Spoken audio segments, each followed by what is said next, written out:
എല്ലാ കൂട്ടുകാർക്കും നല്ലൊരു രാത്രി ആശംസിച്ചുകൊണ്ട് മാമ്പഴത്തിന്റെ പുതിയ വീഡിയോയിലേക്ക് സ്വാഗതം. നമുക്ക് നേരെ ഗൗതമിന്റെ അളകനന്ദയുടെ നാളത്തെ നല്ലൊരു പ്രമോ വിശേഷം കണ്ടാലോ. അങ്ങനെ ഇന്ന് തന്നെ നമ്മൾ കണ്ടത് ഒരു മെഗാ വിശേഷം തന്നെയായിരുന്നു. 1 മണിക്കൂർ ദൈർഘ്യമുള്ള ഒരു വിശേഷമൊക്കെ ആയിരുന്നു. അപ്പൊ അതിന്റെ ബാക്കി വിശേഷങ്ങളാണ് നാളെ കാണാൻ പോകുന്നത്. നാളത്തെ വിശേഷത്തില് പിങ്കിക്ക് കനത്ത തിരിച്ചടി തന്നെ കിട്ടുന്നുണ്ട്. പിങ്കി കാണിച്ച അഹങ്കാരത്തിന് പിങ്കിക്ക് തിരിച്ചടിയുമായിട്ട് അങ്ങനെ അർജുൻ വരുന്നുണ്ട്. അപ്പൊ അതിന്റെ നല്ല വിശേഷങ്ങളൊക്കെയാണ് കാണാൻ പോകുന്നത്. ഇന്ന് തന്നെ നമ്മൾ കണ്ടത് ഗൗതം വല്ലാത്ത സങ്കടത്തിലായിരുന്നു. ഈ സമയത്ത് അരുൺ വന്ന് ഗൗതത്തിന് ദേഷ്യപ്പെടുന്നത്. പക്ഷെ ഗൗതത്തിന് തന്റെ നിരപരാധിത്വം വെളിവാക്കണമല്ലോ. അങ്ങനെ അവസാനം അരുണിനോട് ആ സത്യങ്ങളൊക്കെ പറയണം. പിങ്കി കാര്യങ്ങളൊക്കെ അറിഞ്ഞിട്ടുണ്ട്. ഗാഥ തന്റെ അച്ഛന്റെ മോളാന്നുള്ള സത്യം പെട്ടെന്ന് എന്ത് ചെയ്യണമെന്ന് അറിയത്തില്ല. അരുൺ ഞെട്ടിത്തിരിച്ചിരിക്കുക. എന്താ ബ്രോയി പറയണേ? സത്യമാ. അത് വെച്ച് അവൾ എന്നെ ബ്ലാക്ക് മെയിൽ ചെയ്യുക ചെയ്തേ. അവൾക്കറിയായിരുന്നു ഇന്ന് നന്ദയുടെ അച്ഛന്റെ ആണ്ടാന്ന്. അതിന് പോവാതിരിക്കാൻ വേണ്ടിയിട്ട് മനഃപൂർവ്വം അവൾ എന്നെ ഇന്ന് അങ്ങോട്ട് കൂട്ടിക്കൊണ്ടു പോയതാ. അർജുന്റെ കാര്യത്തിനാന്ന് പറഞ്ഞ. ശരിക്കും പറഞ്ഞ അർജുന്റെ ആവശ്യത്തിനൊന്നല്ല. അർജുൻ മടങ്ങി വരില്ലെന്ന് അവള് പ്രാർത്ഥിച്ചുകൊണ്ടിരിക്കണേ. അവളതെന്റെ മുഖത്ത് നോക്കി പറഞ്ഞെന്ന് പറയാം. പെട്ടെന്ന് അരുൺ പറഞ്ഞു, എന്നാലും ഇങ്ങനെയുണ്ടോ, ഇങ്ങനെ പെണ്ണുങ്ങളുണ്ടോ എന്ന് ചോദിക്കുകയാണ്. ശരിക്കും പാവ അർജുനേട്ടൻ എങ്ങനെയും മടങ്ങി വരണം നമ്മളെല്ലാം പ്രാർത്ഥിച്ചുകൊണ്ടിരിക്കുന്ന സമയത്ത് അവള് ഗൗതമേട്ടനെ സ്വന്തമാക്കാൻ വേണ്ടിയിട്ട് ഇത്ര ക്രൂരമായ മനസ്സ് അവൾക്ക് എങ്ങനെ ഉണ്ടായി? അവളെ പോലെ ഒരു പെണ്ണിനെയാണല്ലോ ഗൗതമേട്ടൻ ആദ്യം പ്രണയിച്ചതെന്ന് പറയാം. ഇനിയിപ്പൊ അതിനെക്കുറിച്ചൊന്നും പറയണ്ട അരുണേ. തെറ്റെന്റെ ഭാഗത്താണ്. പക്ഷെ എനിക്ക് ഇങ്ങനത്തെ സ്വഭാവമൊന്നും എനിക്കറിയില്ലായിരുന്നു പറയണം. ഇനിയിപ്പൊ എന്ത് ചെയ്യണമെന്ന് അറിയില്ല. ഒരു പക്ഷെ അമ്മ അറിയാതിരിക്കാൻ വേണ്ടിയിട്ട് ഞാൻ ഭൂമിയോളം താണു കൊടുക്കും. അമ്മ അറിഞ്ഞിട്ടുണ്ടെങ്കിൽ അമ്മയുടെ സമനില തെറ്റും. പിന്നെ എന്താ ചെയ്യുന്നത് പറയാൻ പറ്റില്ല. എന്തിനാ ഗൗതമേട്ടൻ ഇങ്ങനെ ടെൻഷൻ അടിക്കുന്നത്? ടെൻഷൻ അടിക്കാതിരിക്കുക.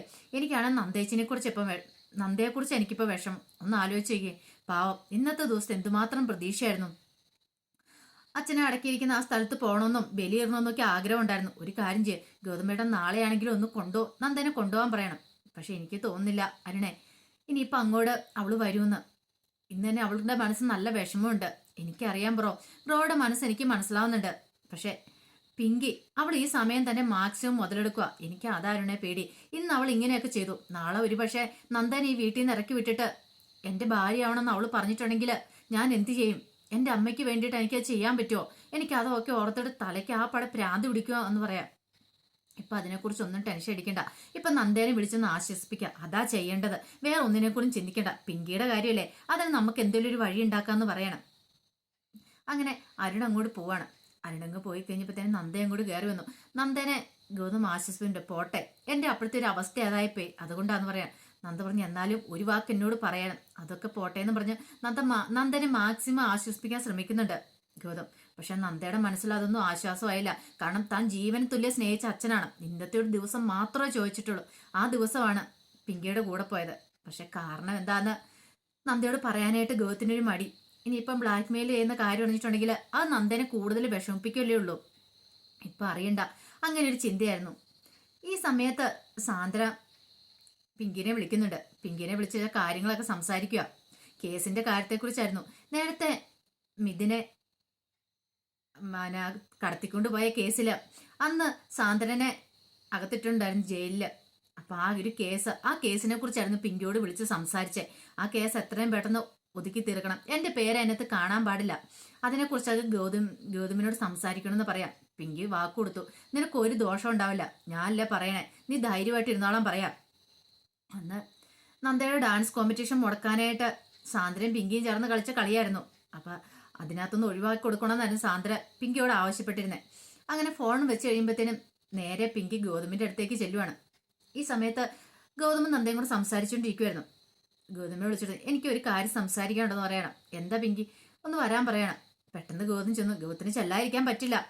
അങ്ങനെ ചെന്ന് കഴിഞ്ഞപ്പം ഈ കേസിനെ കുറിച്ചൊക്കെ സംസാരിക്കുവാണ്. സാന്ദ്രയുടെ കാര്യത്തെക്കുറിച്ചൊക്കെ. ആ സാന്ദ്രനെ എങ്ങനെയല്ല ആ കേസിൽ നിന്ന് ഒഴിവാക്കി തരണം. ഒരു കാരണവശാലും സാന്ദ്രയുടെ പേരിന് ഇനി അതിലുണ്ടാവാൻ പാടില്ലെന്ന് പറഞ്ഞാൽ അതെങ്ങനെയാ പിങ്കി ശരിയാവുന്നേ? അത് കേസായിട്ട് രജിസ്റ്റർ ചെയ്ത് പോയത് കാര്യങ്ങളല്ലേ. അതൊന്നും എനിക്കറിയണ്ട. സാന്ദ്രനെ എങ്ങനെ ഒഴിവാക്കിയേ പറ്റുള്ളൂ. അല്ലെങ്കിൽ അറിയാലോ, ലക്ഷ്മി അമ്മയുടെ ജീവിതം അതാണോ വലുത്? ഇനിയിപ്പൊ സാന്ദ്രനെ കേസിൽ നിന്ന് ഒഴിവാക്കുകയാണോ വലുത്? എന്ത് ചെയ്യണമെന്ന് ഗൗതത്തിന് തീരുമാനിക്കാം. ഇന്ന് തന്നെ എനിക്കൊരു തീരുമാനം അറിയണമെന്ന് പറയാം. ഗൗതം പെട്ടു. എന്തെങ്കിലും ചെയ്യാൻ പറ്റുമോ? പിന്നീട് പിങ്കിയോട് പറഞ്ഞ്, പിങ്കി ഒരു കാര്യം പറഞ്ഞ് ഇങ്ങനെ ബ്ലാക്ക് മെയിൽ ചെയ്യുന്നതിന് ഒരു അറുതിയൊക്കെ ഉണ്ട് കേട്ടോ. ക്ഷമിക്കാവുന്നതിന് മാക്സിമം ഞാൻ ക്ഷമിച്ചോണ്ടിരിക്കുക എന്നും പറഞ്ഞുകൊണ്ട് എന്റെ തലയിൽ കയറി ഇറങ്ങാൻ നോക്കല്. ഗൗതത്തിന് പറ്റില്ല പറഞ്ഞേരെ. ഞാൻ സത്യങ്ങളൊക്കെ ലക്ഷ്മിയമ്മയോട് തുറന്നു പറഞ്ഞോളാം. എന്താ ചെയ്യേണ്ടതെന്ന് ചോദിക്കണം. ഗൗതം പറഞ്ഞ് ഞാനൊന്ന് ആലോചിക്കട്ടെ, ഒന്ന് നോക്കട്ടെ എന്ന് പറയാണ്. അങ്ങനെ പിങ്കി അങ്ങോട്ട് പോവാണ്. ഗൗതത്തിന്റെ തലയ്ക്ക് ഭ്രാന്ത് പിടിച്ചു. എന്ത് ചെയ്യാനാ? അങ്ങനെ മനസമാധാനക്കേടായി ഗൗതത്തിന്. പിറ്റേ ദിവസം നേരെ ഗൗതം ഓഫീസിലേക്ക് പോകുന്നുണ്ട്. ഓഫീസിൽ പോയിട്ട് അതിന് വേണ്ടുന്ന കാര്യങ്ങളൊക്കെ ചെയ്യുവാണ്. പിന്നീട് പിങ്കിയോട് വിളിച്ചു പറഞ്ഞു, ഇനിയിപ്പോൾ സാന്ദ്രയുടെ പേരിൽ ഒരു കേസും ഉണ്ടാവില്ല, അവൾ ഈ കേസിൽ നിന്ന് ഒഴിവാക്കിയിട്ടുണ്ടെന്ന് പറയാം. ഇത് കേട്ടതും പിങ്കിക്ക് ഭയങ്കര സന്തോഷമായി. പിങ്കി നേരെ സാന്ദ്രനെ വിളിച്ച് ഈ കാര്യങ്ങളൊക്കെ പറയുന്നുണ്ട്. ഇതറിഞ്ഞ് കഴിഞ്ഞപ്പോൾ സാന്ദ്ര നേരെ ഇന്ത്യവരത്തിലേക്ക് വരുവാണ്. ഇന്ത്യവരത്തേക്ക് വന്നു കഴിഞ്ഞിട്ട് അവർ രണ്ടുപേരും തന്നെ സംസാരിക്കുന്നുണ്ട്. സാന്ദ്ര പറഞ്ഞു, എൻ്റെ ഐഡിയ എങ്ങനെയുണ്ട്? അന്ന് നീ ഈ ബോംബ് ഈ വീട്ടിൽ പൊട്ടിച്ചായിരുന്നെങ്കിൽ ഇപ്പൊ ഈ കാര്യങ്ങളൊക്കെ നടന്നു കിട്ടുമായിരുന്നോ? നിനക്ക് നിന്റെ ഗൗതമിനെ സ്വന്തമാക്കാൻ പറ്റിയ ഒരു അവസരം കൂടെ അത് മാക്സിമം നീ വിനിയോഗിച്ചാൽ പറയാണ്. അത് പിന്നെ എന്നോട് പറയാനുണ്ടോ? ഇത് വെച്ചാൽ ഞാനിവിടെ ഓരോ കളികളും കളിച്ചോണ്ടിരിക്കുന്നത്. അധികം വൈകാൻ നന്ദയുണ്ടല്ലോ, അവളെ ഞാൻ ഈ വീട്ടിൽ നിന്ന് അടിച്ചിറക്കുമെന്ന് പറയാം. സാന്ദ്ര ശരിയാണ്, അതന്നെ ഏറ്റവും നല്ല മാർഗം എന്ന് പറയാണ്. ഈ സമയം പവിത്രൻ അങ്ങോട്ട് വരുന്നേ. പവിത്ര വന്നു ചോദിച്ചു, അല്ല എന്താ സാന്ദ്ര ചേച്ചി പതിവില്ലാതെ ഈ വഴിയൊക്കെ? അല്ല വരണ്ട വന്നു, അതുകൊണ്ട് വന്നാന്ന് പറയണ. ഞാൻ പിങ്കിയെ ഒന്ന് കാണാൻ വേണ്ടി വന്നാണ്. അല്ല പിങ്കി ചേച്ചിന് എന്താ ഭയങ്കര സന്തോഷമുള്ളൂ എന്ന് പറയാണ്. അതെ, എന്നെ ആ കേസിൽ നിന്ന് ഒഴിവാക്കി. എൻ്റെ പേരിലൊരു കേസൊക്കെ ഉണ്ടായിരുന്നല്ലോ മുമ്പ്, ആ കേസിൽ നിന്ന് ഒഴിവാക്കി. അപ്പൊ അതിൻ്റെ ഒരു താങ്ക്സ് പറയാനായിട്ട് ഞാൻ പിങ്കിയോട് താങ്ക്സ് പറയാൻ വേണ്ടി വന്ന. പിന്നെ ഗൗതം സാർ ഉണ്ടെങ്കിൽ ഒന്ന് കണ്ടിട്ട് പോകാന്ന് കരുതി വന്നാന്ന് പറയണം. ഓ അങ്ങനെയാണല്ലേ. ഈ സമയത്ത് പവിത്രയ്ക്ക് ഒരു കാര്യം മനസ്സിലായി. പിങ്കി എന്തൊക്കെയോ നാടകം കളിച്ചിട്ടുണ്ട്, അതുകൊണ്ടാണ് ആ കേസിൽ നിന്ന് ഒഴിവാക്കിയെന്നുള്ളത്. പവിത്ര എന്ത് ചെയ്യാണ്? ഈ കാര്യം നേരെ ചൂടോടെ പറയാനായിട്ട് ചെല്ലുന്നത് മോഹിനിയുടെ അടുത്തേക്കാ. മോഹിനിയുടെ അടുത്ത് എന്നിട്ട് പറഞ്ഞു, അല്ല അമ്മ അറിഞ്ഞോന്ന് ചോദിക്കണം. എന്താ? നേരത്തെ ഒരു കേസില്ലായിരുന്നോ സാന്ദ്രേച്ചിയുടെ? മിഥുൻ എന്ന് പറഞ്ഞ ആ ചെറുക്കനെ തട്ടിക്കൊണ്ടു പോയതൊക്കെ. തട്ടിക്കൊണ്ടു പോയിട്ട് അന്ന് കോമ്പറ്റീഷൻ പങ്കെടുക്കാനൊന്നും പറ്റില്ലായിരുന്നല്ലോ നന്ദേച്ചിക്ക്. അപ്പൊ ആ കേസില് സാന്ദ്രേച്ചിനെ ഒഴിവാക്കിയെന്ന്, സാന്ദ്രേച്ചി ഇല്ലാന്ന്. അതൊക്കെ എങ്ങനെയാന്ന് എനിക്കറിയത്തില്ല. ദേ ഇപ്പൊ അവിടെ പറയുന്ന കേട്ടാന്ന് പറയണം. കൊള്ളാം, സൂപ്പർ ആയിട്ടുണ്ട്. ഇതെങ്ങാനും നന്ദ അറിഞ്ഞിട്ടുണ്ടെങ്കിൽ ഒരു ഭൂകമ്പം തന്നെ നടക്കുമെന്ന് പറയണം. പെട്ടെന്ന് പവിത്ര ശരിയാണ്, നന്ദേച്ചി അറിഞ്ഞിട്ടുണ്ടെങ്കിൽ ഈ ഒരു കാര്യം മാത്രം മതി ഗൗതമേട്ടനുമായിട്ട് ഉടക്കി പരിയാനായിട്ട്. നന്ദേച്ചിക്ക് സഹിക്കാൻ പറ്റുന്ന കാര്യമല്ല. ഒരു പക്ഷേ ഇത് നല്ല കളിയായി, നമുക്കിനി ഇവിടെ നിന്ന് കളി കാണാമേ. എന്ത് രസം ഇങ്ങനെ ഇവർ അടിയുണ്ടായി കളിക്കുന്ന കാണാനായിട്ടല്ലേന്ന് ചോദിക്കണം. മോഹിനുവിന് ശരിയാന്ന് പറയാണ്. ആരാൻ്റെ അമ്മയ്ക്ക് പ്രാന്ത് പിടിക്കാൻ കണ്ടിരിക്കുന്നവർക്ക് നല്ല ശേലാന്ന് പറഞ്ഞോലെ അവര് കളി കാണാൻ വേണ്ടി ഗാലറി കയറിയിരിക്കുന്ന അവസ്ഥയാണ്. ഇവിടെ എന്ത് അടി നടന്നാലും ഇപ്പൊ പിങ്കീനെയും നന്ദേനും തമ്മിലടിപ്പിച്ചാലും അവർക്ക് കളി കണ്ടോണ്ടിരിക്കാലോ. തങ്ങളെ ബാധിക്കുന്ന കാര്യമല്ല എന്നൊരു ചിന്തയായിരുന്നു അവരുടെ ഉള്ളിലുണ്ടായിരുന്നേ. ഈ സമയത്ത് നന്ദയിലൂടെ വരുന്നേ. നന്ദ വന്നു കഴിഞ്ഞപ്പോഴത്തേനും സാന്ദ്ര അങ്ങോട്ട് വന്നു. സാന്ദ്ര ഒന്ന് നന്ദയോട് എന്തൊക്കെയുണ്ട് വിശേഷം ചോദിക്കണം. നല്ല വിശേഷമൊക്കെ അതെന്ന് പറയാണ്. അല്ല എന്നെ കേസിൽ നിന്ന് ഒഴിവാക്കിയതൊക്കെ അറിഞ്ഞോന്ന് ചോദിക്കുകയാണ്. പെട്ടെന്നൊരു നിമിഷം ഞെട്ടിത്തെരിച്ചു പോയി. എന്നെ കേസിൽ നിന്ന് ഒഴിവാക്കിയത്? അല്ല മിഥുനെ അന്ന് തട്ടിക്കൊണ്ട് പോയ ഞാനാന്നും പറഞ്ഞുകൊണ്ട് വലിയ വിവാദമൊക്കെ ആയിരുന്നല്ലോ, അതിനകത്തും തന്നെ ഒഴിവാക്കിയെന്ന് പറയാം. പെട്ടെന്ന് നന്ദ പറഞ്ഞു, ദേ ഇത് എന്താ സാന്ദ്രയെ പറഞ്ഞ എനിക്ക് മനസ്സിലായില്ലെന്ന് പറയണം. ചെന്ന് ചോദിക്കുക, നിങ്ങളുടെ ഭർത്താവിനോട് എന്ന് ചോദിക്കുക. ഗൗതം സാറിനോട് ചോദിച്ചിട്ടുണ്ടെങ്കിൽ കാര്യം എന്താണെന്ന് അറിയുമെന്ന് പറയണം. പെട്ടെന്ന് നന്ദ എന്ത് ചെയ്യുവാണ്? നേരെ ഗൗതമിന്റെ അടുത്തേക്ക് ചെല്ലുവാണ്. ഗൗതമിന്റെ അടുത്തേക്ക് എന്നിട്ട് ചോദിച്ചു, അല്ല സാന്ദ്ര പറയുന്ന കാര്യങ്ങളൊക്കെ ശരിയാണെന്ന് ചോദിക്കുകയാണ്. എന്താ നന്ദ അവളെ ആ കേസിൽ നിന്ന് ഒഴിവാക്കിയെന്ന് ചോദിക്കുകയാണ്. ഇതിനെ തട്ടിക്കൊണ്ട് പോയ കേസിൽ നിന്ന്. അത് പിന്നെ നന്ദ, ഗൗതം സാർ എന്താ ഇങ്ങനെ? എനിക്കൊന്നും അങ്ങോട്ട് മനസ്സിലാകുന്നില്ല. എന്തിനാ അവളെ ഒഴിവാക്കിയെന്ന് ചോദിക്കുകയാണ്. സത്യം പറ, എനിക്ക് കാര്യങ്ങളുടെ സത്യാവസ്ഥ അറിയണമെന്ന് പറയാണ്. അവസാനം ഗൗതമിന് നന്ദയോട് കാര്യങ്ങളൊക്കെ തുറന്നു പറയേണ്ടി വന്നു. എല്ലാം അറിഞ്ഞു കഴിഞ്ഞപ്പം തകർന്നു പോവാണ് നന്ദ. കാരണം ഒരു സത്യം ഒളിപ്പിച്ചു വെക്കാനായിട്ട് ഇതിനൊക്കെ കൂട്ടു നിൽക്കേണ്ട അവസ്ഥ വന്നിരിക്കുക. അപ്പൊ ഇനി എന്തിനും ചെയ്യാൻ മടിയില്ലാത്തതാണ് പിങ്കി നടക്കുന്നത്. അപ്പൊ അതിന് വേണ്ടിയിട്ടാണ് പിങ്കി തങ്ങളെ തകർക്കാനായിട്ട് മനഃപൂർവ്വം ഇറങ്ങിയിരിക്കുമെന്ന് നന്ദയ്ക്ക് മനസ്സിലായി. നന്ദ ഗൗതത്തിനെ കെട്ടിപ്പിടിച്ച് കരയുന്നൊക്കെ ഉണ്ട്.